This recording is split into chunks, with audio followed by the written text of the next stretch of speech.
یہ حدیث اب اثر کی نماز کتنی ضروری ہے؟ اب یہ ایسی حدیث میں آپ کو اس لیے سنا رہا ہوں تزکیے کے لیے.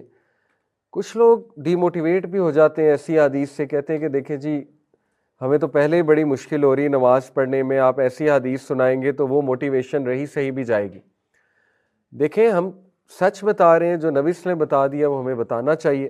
تو سچ تو یہ ہے کہ اللہ کے نبی صلی اللہ علیہ وسلم نے فرمایا کہ جو کوئی بھی عصر کی نماز جان بوجھ کے چھوڑتا ہے اس کے تمام اعمال نل اور وائڈ ہو جاتے ہیں. اس کے تمام اعمال اللہ نل اور وائڈ کر دیتا ہے. یعنی اتنا بڑا گناہ ہے عصر کی نماز چھوڑنا. ٹھیک ہے.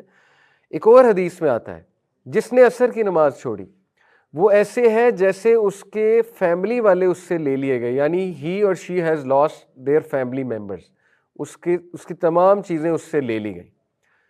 اب اسلاف بہت زیادہ خیال چونکہ نماز کا کرتے تھے، تو ان میں سے کسی کی نماز اگر عصر کی نکل جاتی تھی فار سم ریزن اور فار ویلڈ ریزن، تو وہ ایک دوسرے سے افسوس کرنے آ جاتے تھے. پائس پریڈیسیسرز کی بات، افسوس کرنے والی بات ہے. ٹھیک ہے، اگر عصر نکل جائے تو یہ ہمارے لیے موٹیویشن ہے کہ عصر کی نماز کی خاص حفاظت ہے. اور یہ قرآن میں اللہ تعالیٰ نے کہا کہ صلاۃ الوسطیٰ کی خاص حفاظت کرو. بیچ کی وسط بیچ کو کہتے ہیں نا، بیچ کی نماز عصر کی نماز ہے. عصر کی نماز کی خاص حفاظت کرو. تو عصر کی نماز کے بارے میں یہ بھی آتا ہے کہ منافقین کی جو عصر کی نماز ہے وہ ہے جب بالکل سورج غروب ہونے والا ہوتا ہے اور وہ ایک دم سے اٹھتے ہیں اور اٹھ کر جو ہے نا وہ جیسے کرو ہوتا ہے، کرو کے ورڈ غالباً آتے ہیں یا ہین کے ورڈ آتے ہیں مرغی، جیسے وہ چونچ مارتی ہے اور بس وہ سجدے ہو جاتے ہیں اس کے.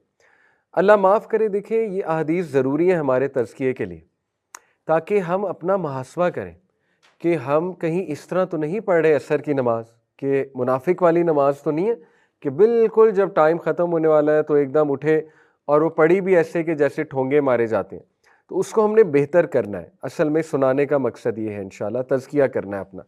اور اگر پڑھ ہی نہیں رہے اللہ معاف کرے تو پھر دیکھیں وہ حدیث ہے کہ نبی صلی اللہ علیہ وسلم کو ایک خواب دکھایا گیا.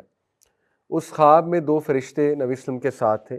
ان فرشتوں نے نبی صلی اللہ علیہ وسلم کو برزخ کی پنشمنٹس کا ٹور کرایا. برزخ کی پنشمنٹس، جب انسان فوت ہو جاتا ہے تو برزخ میں بھی پنشمنٹ ہوتی ہے. ٹھیک ہے.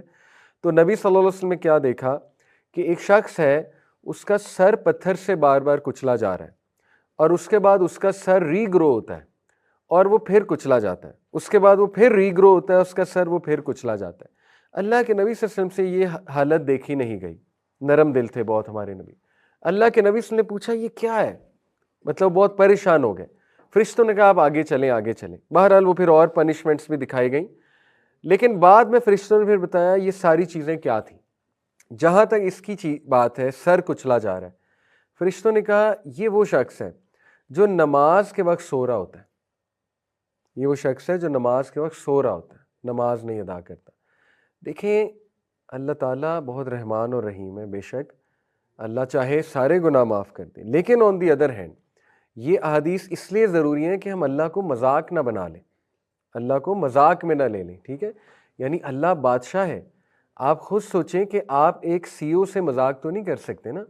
آپ ایک بادشاہ سے کو مذاق تو نہیں لے سکتے، اس کی باتوں کو، اس کی وارننگز کو یہ کہہ کے کہ نہیں وہ تو بہت رحم دل ہے، بہت رحم دل ہے، وہ تو معاف کر دے گا. معاف کر دے ایک الگ بات ہے، لیکن آن دی ادر ہینڈ انجام بھی بتا دیا گیا. تو اس انجام سے پناہ مانگنی چاہیے اور اپنا تزکیہ کرنا چاہیے اور موٹیویشن لینی چاہیے کہ اگر ہم نمازوں کے ٹائم پہ سو رہے ہیں تو ہمیں اس حدیث سے اپنا تزکیہ کرنا چاہیے. یہ ہے مقصد ایسی حدیث کا.